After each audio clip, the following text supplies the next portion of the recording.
So, Matt Allen James Mayo, first of all, thank you very much indeed for all the fans of Comanche that you've kept the boat in the country. Tell us a little bit about how this came about, Matt. Yeah, well, it was actually really James's idea. He called me up and said, we've been talking about a couple of projects that really never went ahead, and he said, what about Comanche, joint venture with me? And then we sat down and very quickly worked out we really wanted to achieve very similar things. So Jimmy did all the hard work, and I just got the checkbook out and away we went. But it's a great combination because, even though I've had a few years out of the sport, in the offshore end, it's we're really combining what I learnt over many years and with a great crew. Fantastic. James, it's a rather longer period since you were last sort of seriously offshore, 1987?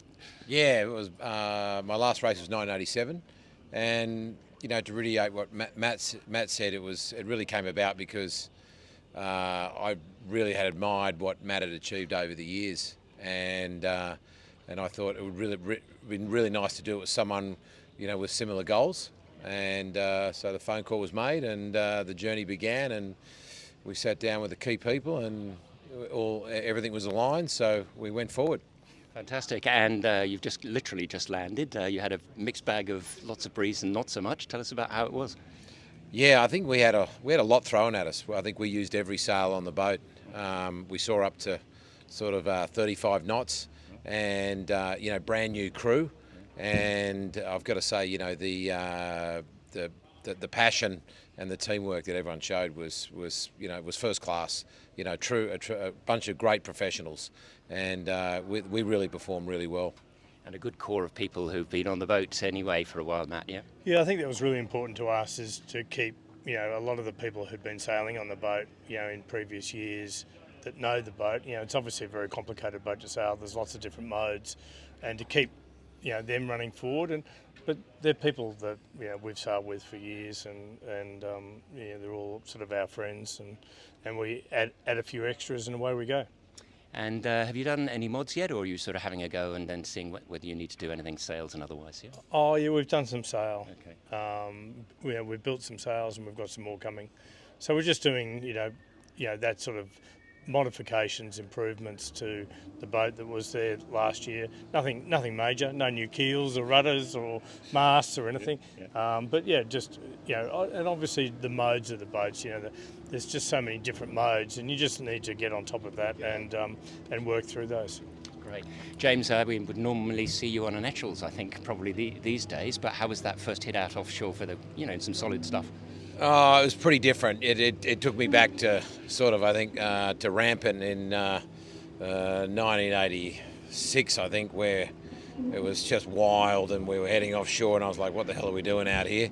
And it felt like that the first time last night when this thing took off, but to the strength of the crew and the professionalism and the talent around us, I was pretty thankful that we had all those people on board, actually, because they managed it beautifully. So the first of the Blue Water point score, you've not had a chance really to kind of get up against the competition in the 100-footers. How are you looking forward to that? Yeah, no, that'll be great. In fact, I think we're doing that on Wednesday afternoon. I think at the Wednesday afternoon race, it'll be Law Connect and Comanche going head-to-head at the start line, so everybody else keep clear.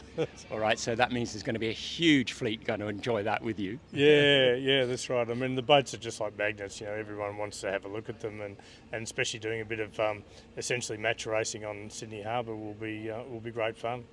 And you've won the Sydney Hobart IRC as well. Now this is really going for line honours. How is that a very different mindset? Yeah, it is. I mean, you're not really constrained by trying to value everything versus the IRC rating. All you're trying to do is make the boat go faster. So it's kind of easier in a way.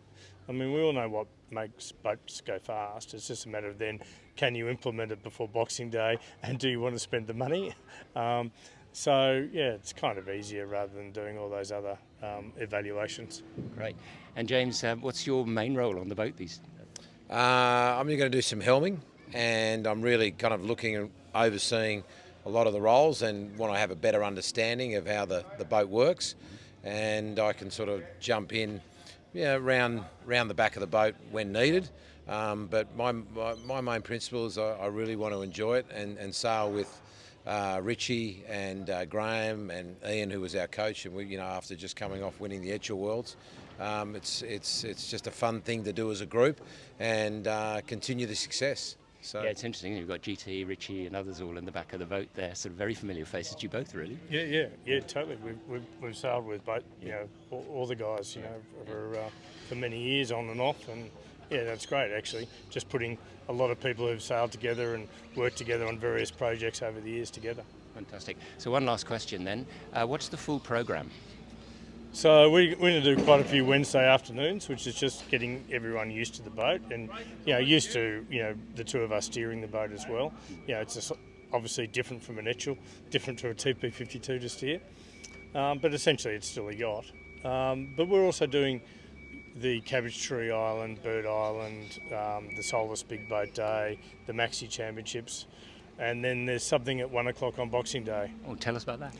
The Rolex Sydney Hobart race, and really that's what it's all about for us, to peak at that time and really to get everything, the moons in line for that race, hopefully. Well, it's great to have the boat in Australian waters again, and hopefully another maxi race in the Derwent. You never know, but good luck to you guys.